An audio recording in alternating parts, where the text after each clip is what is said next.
Sunday is Tisha B'Av, the 9th of Av,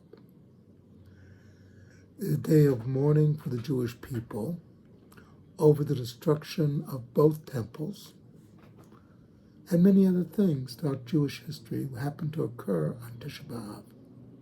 But as we know, if you follow the Bible, things just don't happen. God has a plan, and He uses the Torah to teach us something. The Tisha B'Av, the first Tisha B'Av that we are aware of, was the report of the scouts that led to the Jews being afraid to enter the land of Israel. And we had to wander in the desert for another 40 years. So in other words,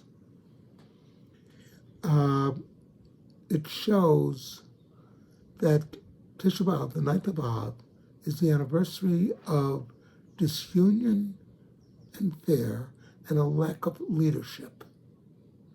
And when we say a lack of leadership, we don't mean that leadership, this is the way. Leadership showing us the way to moral and ethical behavior. That leadership showing us that unity is a primary purpose. And again, not unity that we all agree and walk lockstep. Unity in purpose. We might debate certain aspects of our national charter. But we all agree that there is such a thing as a national charter, that the Jewish people are here for a purpose.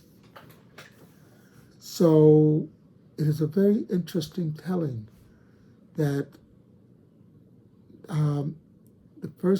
that this week's Parsha, Devarim, is always read the Shabbat before we mourn Tisha B'Av.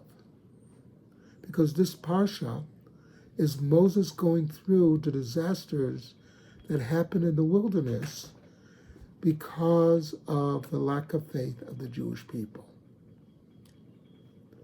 And this is what we really have to remember. Tisha B'Av is us mourning the Jewish people being disunified, baseless hatred of one to the other, people denouncing one another because they just didn't like each other. It's important to remember that during the Roman siege of Jerusalem, the Romans are outside. They're coming to destroy the temple. And what are the Jews inside doing? They're having a civil war. Little brief historical note. In 1948, when Ben-Gurion ordered the cannons to fire on the Altalena, a ship that Begin was on, Begin screamed into the radio as he was being shot at by the Palmach, "We will not have a civil war. We will take it and be quiet." Begin learned from the history of Tisha B'Av. Something to think about.